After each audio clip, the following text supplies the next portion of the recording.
선생님, 제가 저기 환자분처럼 길고 살짝 무턱기가 있는데 수술 전 환자분처럼 저도 턱 모양이 호두주름이 약간 경직된 긴장 상태입니다.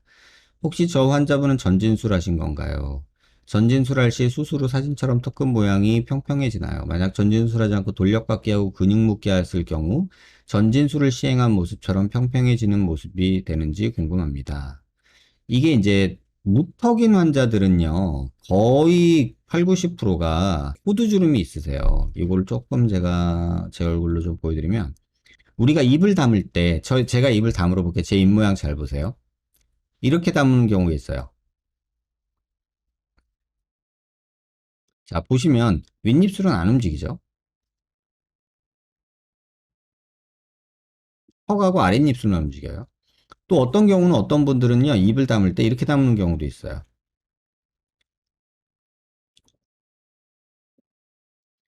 이 윗턱이 나오신 분들이 잇몸을 이렇게 해서 이렇게 담으세요. 이렇게. 이 윗턱이 나오신 분들이 이런 습관이 있어요.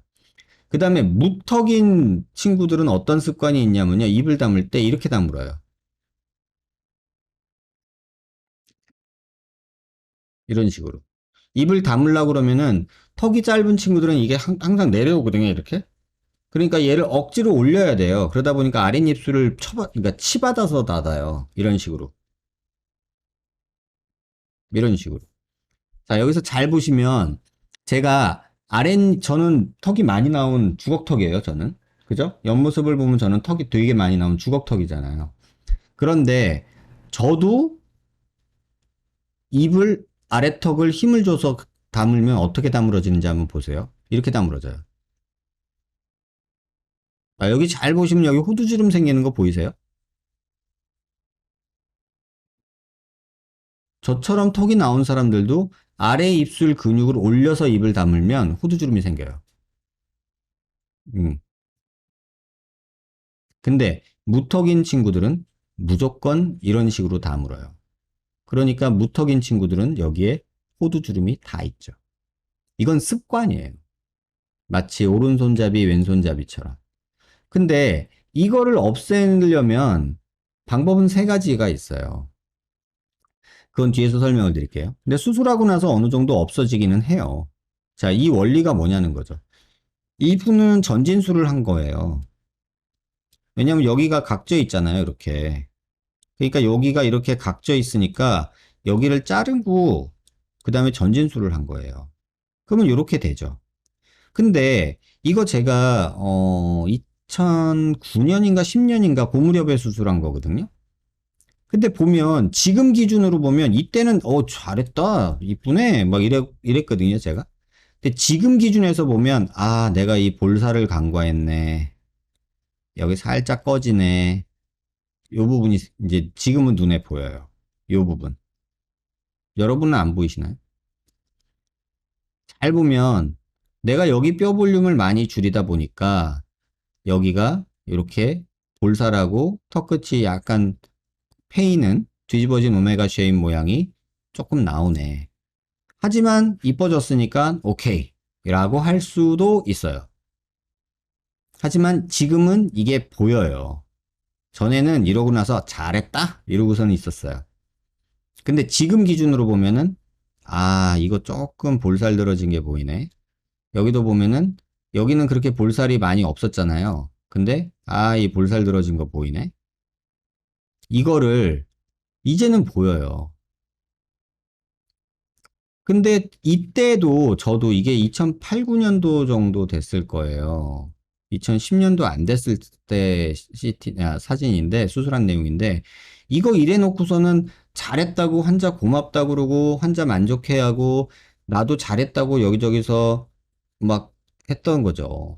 그래서 질문 주신 내용이 뭐냐면, 샌드위치 절골하고 턱 짧게 하고 전진술하고, 또는 돌려깎기 했을 때라고, 이렇게 했을 때 이 호두주름춤이 펼쳐지는 정도가 어떻게 되냐라고 말씀을 해주셨는데 일단 그 원리를 이해하셔야 돼요. 이것도 턱 끝에 요런 근육이 있어요. 요런 근육이 피부에 요렇게 진짜 요렇게 붙어 있어요. 요렇게. 그래서 이 근육이 수축을 하면은 여기가 피부에 이렇게 박혀 있는 끈들이 쫙 당겨지면서 지금 여기처럼 돼 있거든요. 이게 호두주름처럼 생겨지는 거예요. 이게 일단 해부학적인 이해가 먼저 있어야 되고, 그 다음에 하나는 개념적인 이해예요. 제가 요 초콜릿 좋아하거든요. 근데 요게 먹기 전에예요. 이게 먹기 전에 주름이 있지만 뭐 이렇게 있던 주름이에요. 근데 요거 알맹이를 내가 빼 먹었어. 이 알맹이를 내가 빼서 먹었어. 그 다음에 다시 호일을 접었어요. 그러면 얘랑 차이가 뭐예요? 있던 주름이 훨씬 깊어지죠.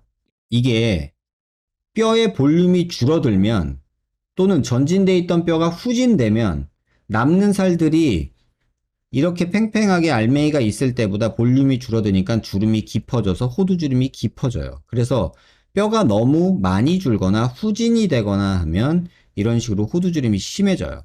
그럼 반대로 턱이 전진되거나 볼륨이 늘어나면 이 주름이 없어지는 건 아니지만 옅어져요.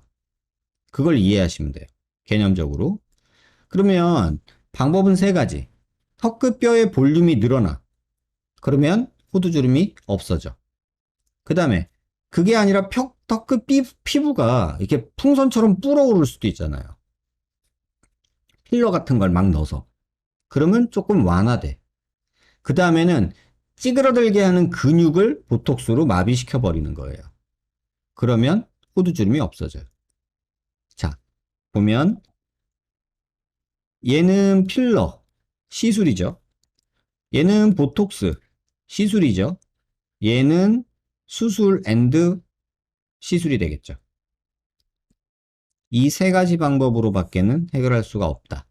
그렇게 이해하시면 돼요. 또 이걸 갖고 무슨 근육을 뭐 다시 재배치해서 어떻게 하고 뭐 뼈가 어떻게 되면 이게 어떻게 되고 뭐 이건 또 그렇게 얘기하면 멍멍이 소리고요.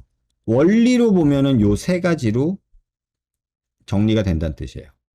그러니까 질문 주신 내용에서 샌드위치 절골이니 긴곡선이니 이런 방법적인 얘기가 중요한 게 아니라 뼈 볼륨이 얼마나 주느냐, 뼈 볼륨이 앞으로 나가느냐, 요게 관건이란 뜻이에요.